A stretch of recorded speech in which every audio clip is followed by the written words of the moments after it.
Well, hello everyone, and welcome to the Inventory Genius podcast. I am your host, Ciara, and today I'm joined by Audrey. I'm so excited. She is a financial coach for business owners, so you guys are going to love what she has to say, and I'm excited to just dig in and talk about making money and keeping it today. Welcome to the show. Hi, Ciara. Thanks so much for having me. I'm excited to be speaking with a fellow financial professional. Yes, amazing. Okay, so tell me a little bit about yourself. How did you get into this line of work? How did you get into helping business owners with their finances? Well, I started my career as a controller and CFO, but I've always been working with small businesses, um, probably for 20 plus years, Okay. and in the done for you, phase of that. So, and mostly I worked with, $1 million to $5 million businesses. That was, I worked inside of one as a controller CFO for a couple of years, and then I had my own business, consulting business for a while. And what I noticed in those businesses that were growing versus the ones that weren't through the years is the ones that were growing understood the financial pieces of their business and Okay. how to make decisions based on the information.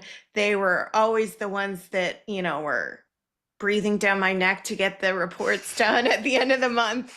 And, you know, always were, wanted to make sure everything was perfect, all the numbers made sense because they were making decisions based on that information that we talked about and we looked at and we build their businesses. One business, when I started with them, they were under 1 million, and when I stopped working with them, they were over 5 million. They went on to grew till 10 million and then sold.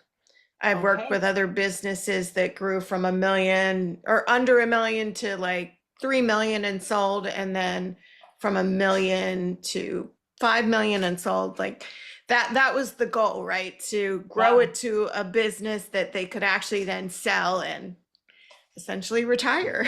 Yes. I love that. So you started seeing this common denominator that those that were growing were the ones that cared about numbers, that cared about having accurate data and accurate numbers. And so then what led you to the type of coaching and consulting that you do today? So moving from that side of it to this side of it.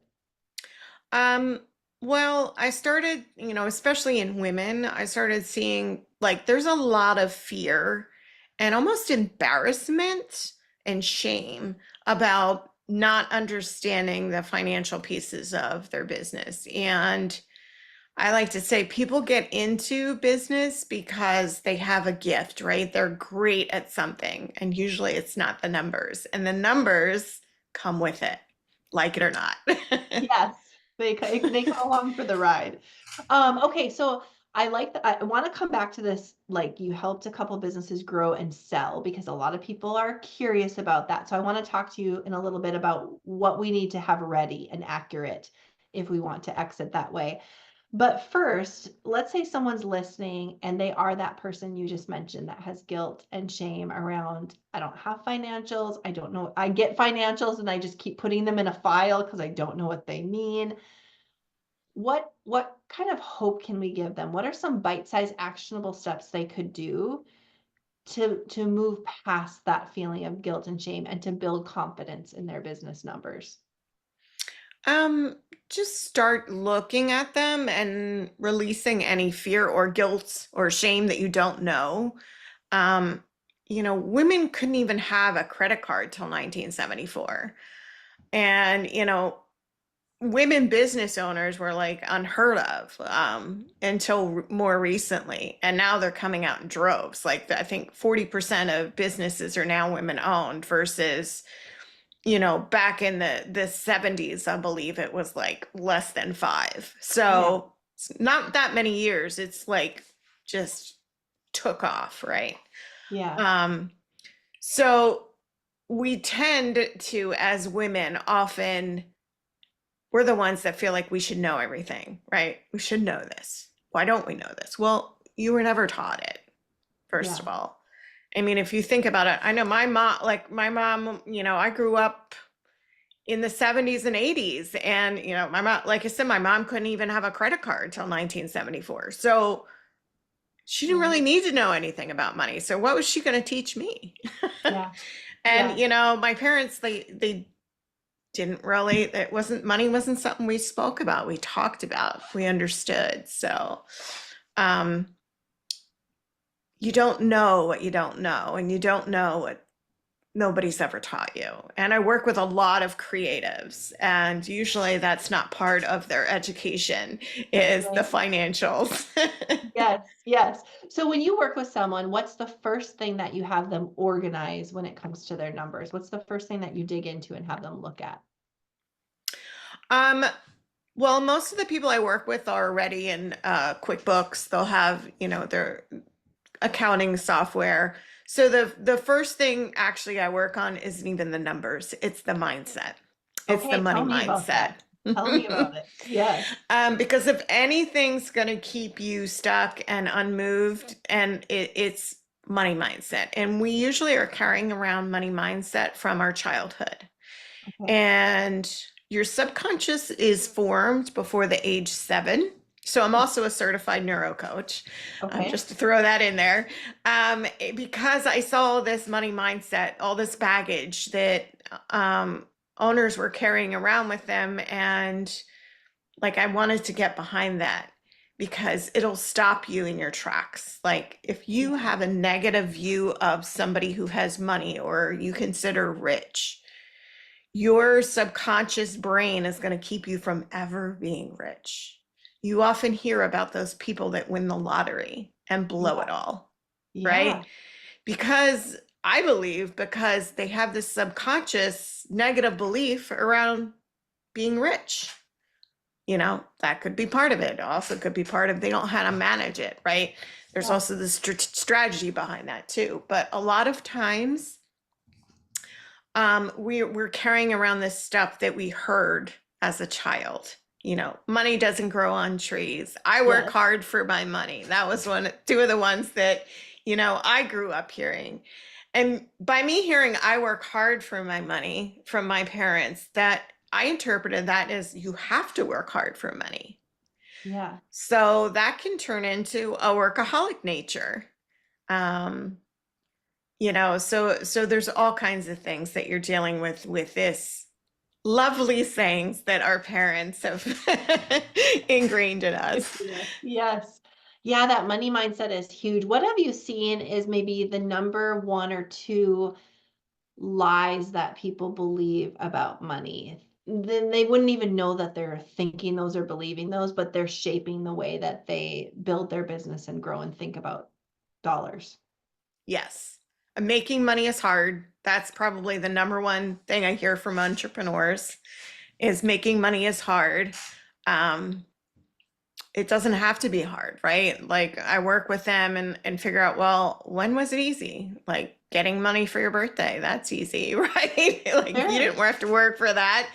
Or, I had rental properties at one point in my life. That was easy money. Like, there are ways that you need to then shape that mindset and change it to, or else if you think it's hard, you're going to make it hard.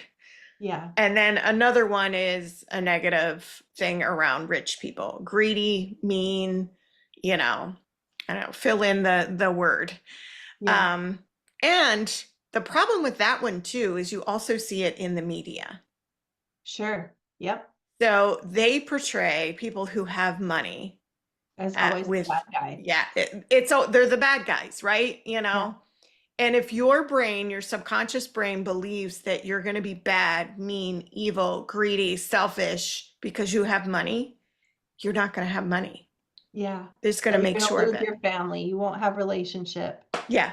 But money is just a tool. And so learning how to manage it, there are it's hard because the good people that have a lot of money are quiet about it, but they Yes. quietly give and they help and they are able to do so many amazing and wonderful things. It's interesting, Audrey, because I had a client once.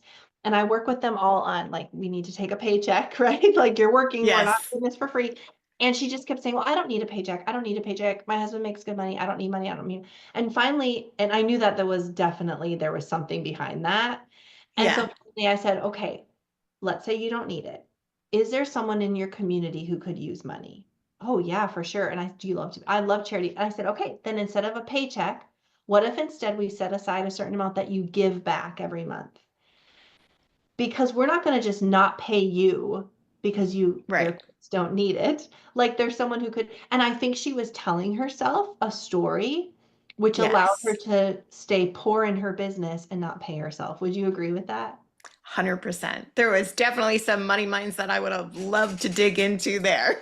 Yes. But yeah, like you see, like even if she did need the money and she wasn't making money, um, there was some mindset, right? That'll keep you. And it's if you have that mindset, it's just going to prevent you from being profitable, from making money, from growing wealth. Yeah. And I you think can do whatever another, you want with that wealth. Like you I said, you can give it to know. charity. You don't have to stick it in your, Save you for can she give it had to your children. children. Yes, save Yes. for your children, start their bank accounts. There's lots of things. I think another lie that I know I struggled with is if I make it, I won't be good with it. I can't keep it. And so I will just won't make it because I'll lose it. Mm. You hear that one? I hear saving money is hard. Yeah. So, and you probably have something. Can you think of anything in your childhood where that happened? Where Yeah, you're, for sure. I mean, my grandpa and my dad were both business owners and it was up and down always. It was up and down, yeah, And so I think that's where it came from. And so the fear of like, well, if I grow, I'll lose it. So I'll stay small so that I don't have to right. worry about losing it. A Hmm. 100%. Yeah. So, So there's interesting. definitely some mindset there we could dig into. Yes, yes, so good. Okay, let's switch gears for a hot second and talk about selling your business. I know that there's people listening that is a goal, maybe a 5-year, 10-year goal. I want to build to sell. What do we need to have in order in our business to make it a sellable business? Those businesses that you worked with that were able to grow and then eventually sell, what were the things that were important that they were doing in their business to make it a sellable business? Well, the first thing that comes to mind is good financial information because if you're trying to sell your business, the company buying you is going to look, if they look at your financial information and it doesn't make sense or like it's not profitable, that's the other thing. Like you need to have a decent profit Yeah, if, because that's what they're buying. They're buying the profit, they're buying the growth. Unless you have some sort of patent or technology that's worth value, really what they're looking at is how profitable are you? Um, and, you know, it's an investment, right? So if your company's not profitable, it's not going to be a good investment for somebody to buy. The yeah. other thing is make sure you take yourself out of it, Okay. right? Make sure that the business can run without you. Yeah, So, if you want to sell it, like yeah, pretty much replace yourself. Now, more often than not, the owner goes with the business for at least a year or two if they want to. But yeah, you need to have the people, the systems, and the processes in place so that it can be sellable and it can somebody can take it over and it's makes sense for them. yeah, yeah. So good. Okay. Well, I know that there's people listening when we were talking about the money mindset piece that are like, ooh, I might need to dig into this thought that I have. How can people connect with you to just chat about what that would look like? Sure. So my website's audreyfaustconsulting.com. I also have a free gift for your listeners, 12 Oh, secrets from an expert CFO, okay. profit accelerator workbook. And the first thing in that workbook is money mindset. And there's actually an audio that goes with the workbook that you can download that's all about it asks you a few questions to double check your money mindset and then it tells you how to change it and reprogram it. So Oh, that's going to be good. Thank you for preparing that for the audience. That's great. And I will get all those links from you. I'm going to put them in the show notes for you guys. If you want that free gift, that will be in the show notes. We'll also email it out to you with the podcast link here too. So if you're in the middle of work right now, you don't have to stop and write anything down, but you can just click and get the link and then follow along. And you're on Instagram as well, I believe. yep, business financial literacy is on Instagram and Facebook. I'm also on LinkedIn under Audrey Faust. Okay. I do a lot on there as well. Lots of ways to connect. Well, thank you for joining me today, Audrey. I really appreciate it. Thanks for your insight and your tips on just a few different things, like how to feel confidence with our numbers, what to look at first, how to attack that money mindset and what might be behind our thoughts, and then just some practical tips on preparing if you're looking to sell your business. Thanks for your time. Thank you. Thanks for having me, Ciara. All right, everyone. Thank you so much for listening. Please think of one person you could share this episode with. I would love for you to pass it on. And then make sure to grab that free gift from Audrey, too. I think everyone could definitely use a little bit of mindset work in their business. And that was so kind of her to give. So that will all be in the show notes, and I will see you next week. Bye for now.